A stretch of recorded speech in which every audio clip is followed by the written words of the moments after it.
Le Seigneur soit avec vous. Et avec votre esprit. Bonne nouvelle de Jésus-Christ, selon saint Luc. Gloire à toi, Seigneur.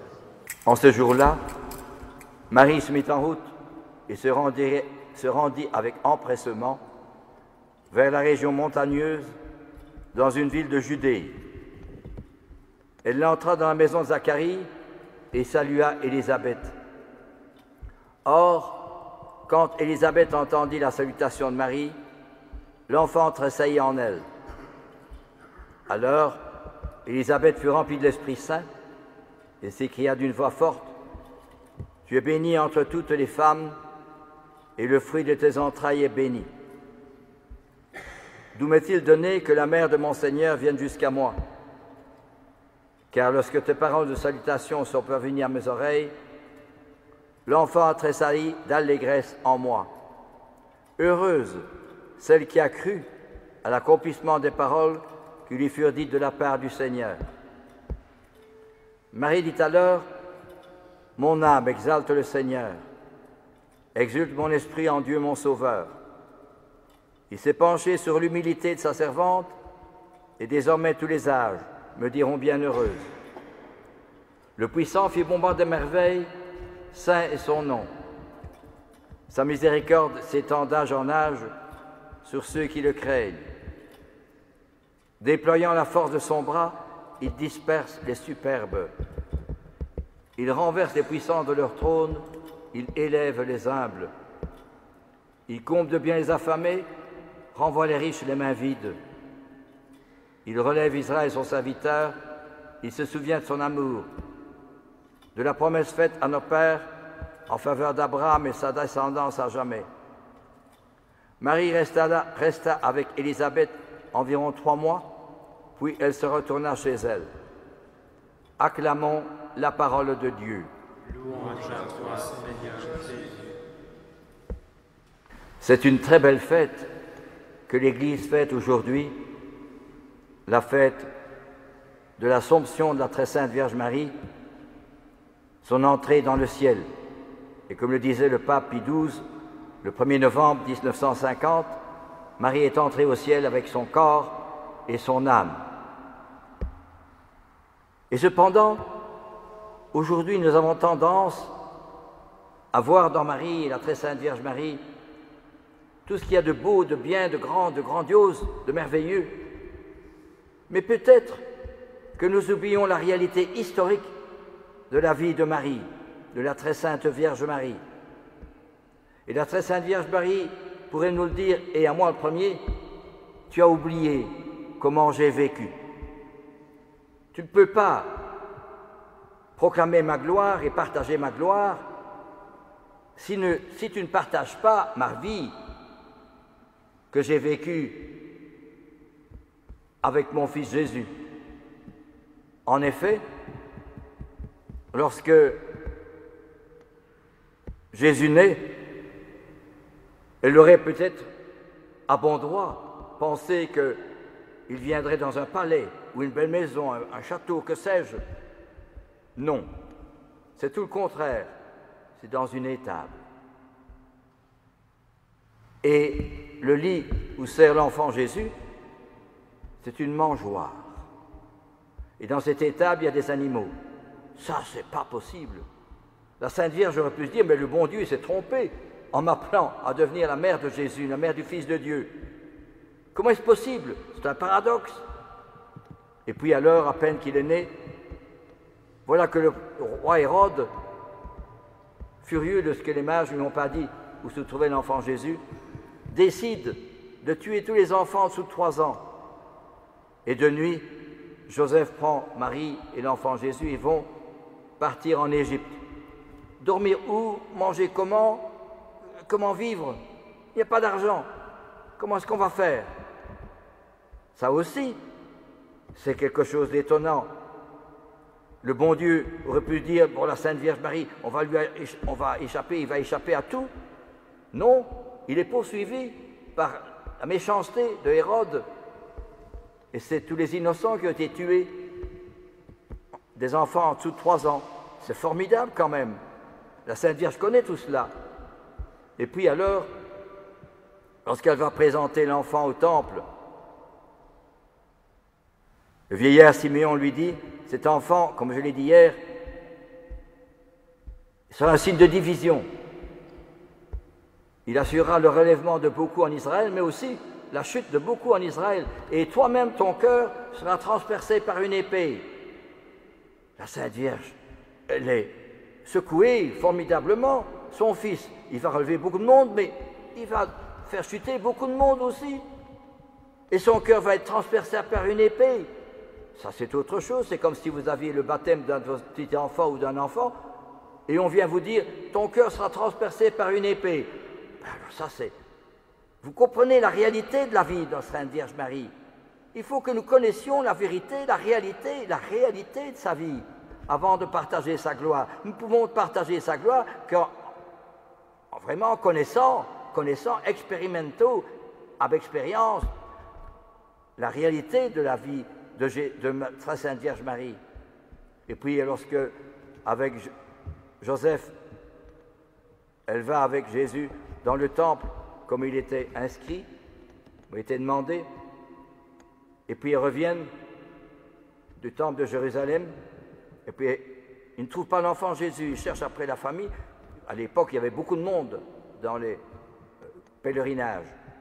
Et alors, ils ne trouvent pas l'enfant Jésus. Alors ils reviennent sur leurs pas, et ils le trouvent. Et sa maman lui dit, vois mon fils, nous t'avons bien cherché, nous étions tellement inquiets pendant 3 jours et 3 nuits. Et celui-ci répond, ne saviez-vous pas qu'il me faut être aux affaires de mon père? Il ne comprenait pas ce que cela voulait dire. Là aussi, c'est quelque chose d'étonnant pour la très sainte Vierge Marie. Et puis alors, également, lorsque Jésus sera grand et lorsqu'il va donner sa mission, que d'opposition, que de violence, que de méchanceté, que de mal qu'on va lui dire. Tu es le fils de Belzébul, c'est par Satan que tu fais tous ces miracles. Alors que Jésus ne fait pas ça pour ostentation, mais pour montrer qu'il est bien l'envoyé de Dieu, le Messie. Et il le dit lui-même. La très sainte Vierge Marie reçoit tout le temps des coups dans son cœur, elle, la maman. Alors, quand elle voit son fils porter la croix, comme un délinquant, comme un malfaiteur, lui qui n'a fait que du bien, très sainte Vierge Marie est aussi offusquée. C'est pas possible. Comment est-ce possible? Lui, le Fils de Dieu, qu'il a été envoyé par le Père. Mais c'est pas possible. Comprenez quelle foi il a fallu pour Marie de connaître tout cela. Et puis alors, Marie est au pied de la croix avec Jean et quelques femmes. Où sont-ils tous ceux que Jésus a guéris, les lépreux, les aveugles, les boiteux, les handicapés, tout ça, tous ceux-là, où sont-ils? Personne. À part maman Marie, quelques femmes et Jean, c'est tout. C'est un fameux échec. Et la Sainte Vierge aurait pu dire, c'est ça la gloire de Dieu, c'est ça mon fils. Comprenez? C'est formidable. Hein? Et alors, finalement, lorsqu'on descend Jésus de la croix, elle le reçoit dans ses bras. La Pietà de Michel-Ange, c'est formidable. Oui, il est mort, voilà ce que nous avons fait de ton fils. Nos péchés l'ont rendu comme cela. Mon péché, à moi qui vous parle, je l'ai rendu comme cela. C'est pas possible. Hein? Et alors, finalement, on descend Jésus dans le tombeau. Là aussi, Marie pleure beaucoup. Voyez-vous, nous ne pouvons pas connaître la gloire, la résurrection de Jésus et l'Assomption de la Sainte Vierge Marie, le couronnement de Marie dans le ciel, si nous ne partageons pas, nous ne comprenons pas toute la réalité de la souffrance de Marie. Comprenez?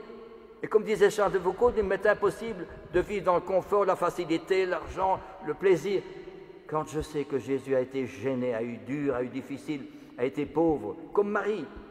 Comprenez? C'est cela qui est important. Et je me permets simplement de vous lire simplement ces paroles que nous on cite lors le 15 septembre, des douleurs de la Vierge Marie. Debout, la mère en pleurs serrait la croix de Jésus, où son pauvre enfant pendait sur la croix. Dans son âme gémissante, inconsolable, défaillante, un glaive aigu s'enfonçait. Ah, qu'elle est triste et désolée, la mère entre toutes comblée.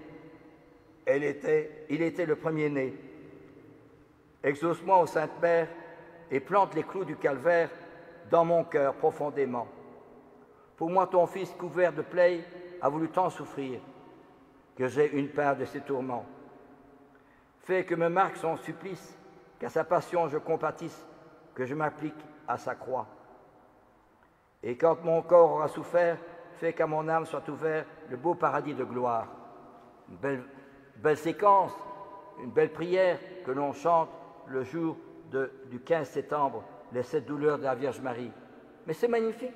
Eh bien justement, il est impossible de pouvoir partager la gloire et le couronnement de la Vierge Marie dans le ciel si je ne partage pas déjà, si je n'ai pas compris et partagé dans la réalité de ma vie ce que la très sainte Vierge Marie a souffert. Dans la réalité, c'est ça la réalité de la vie de la très sainte Vierge Marie. Ce n'est pas des choses extraordinaires, merveilleuses, fantastiques. Et ça ne peut être merveilleux que si j'ai compris et je partage les souffrances de Marie et le rejet. Ton humilité, cette vertu cachée, te rend toute puissante. C'est une parole de Thérèse de Lisieux pour la très sainte Vierge Marie. Ton humilité, non pas la première place, mais la dernière. Cette vertu cachée, personne ne le sait. Aimer la prière cachée, aimer le service caché, aimer le sacrifice caché. L'aimer, pas seulement le vivre, mais l'aimer, te rend toute puissance. C'est un paradoxe, parce que notre société, je suis puissant, si j'ai de l'argent, si j'ai des armes, je suis bien installé. C'est tout le contraire. Mais à cette place, c'est la première place pour aller au ciel. C'est le ticket d'entrée du ciel. Vous comprenez? C'est cela que nous donne la très sainte Vierge Marie. Et quand nous la prions par le chapelet, en priant les différents mystères de la vie de Jésus et de la vie de Marie, nous savons que par là, nous pouvons contempler le visage de Marie et nous laisser transformer par sa grâce, par son amour, par sa lumière, et nous configurer à Jésus, parce qu'à cette dernière place, cette place qui est enviée par personne, nous serons sûrs d'y trouver Jésus et Jésus ciel, et Jésus seul, avec Marie. Alors nous pouvons, comme le Père Kolb, qui a pris la place d'un autre que nous fêtions hier, ça servait à quoi? Rien du tout, ce qu'il a fait. Mais c'était tout. Le Père Kolb, eh bien justement, à ce moment-là, il avait déjà un pied dans le ciel. Vous imaginez mourir de faim et de soif volontairement, à la place d'un autre. Et c'est l'autre qui a pu échapper à la guerre et qui est venu raconter ça à Rome. Et c'est comme ça que le Père Kolb a été canonisé, béatifié puis canonisé. Vous comprenez? Eh bien justement, c'est que le Père Kolb, il est mort justement la veille du 15 août, la veille où on allait fêter la très sainte Vierge Marie. Or, vous savez, dans l'Église, on fête des grandes fêtes, c'est toujours la veille au soir, déjà, ça commence la veille au soir. Eh bien, le Père Kolb est mort justement à ce moment-là. Alors, vous imaginez quelle fête, c'est au paradis quand il est arrivé. C'était la gloire, c'était le bonheur, c'était la joie. Pourquoi? Parce qu'il a pris la dernière place. Oh, il ne nous demande pas de mourir comme lui, non, certainement pas, mais de comprendre combien nous pouvons partager la place de la très sainte Vierge Marie et la place de Jésus. Deposuit potentes décédés et exaltavit humiles. Il a déposé les puissants de leur siège, de leur trône, et il a élevé les humbles. Ton humilité, cette vertu cachée, te rend toute puissante. Amen. Alléluia.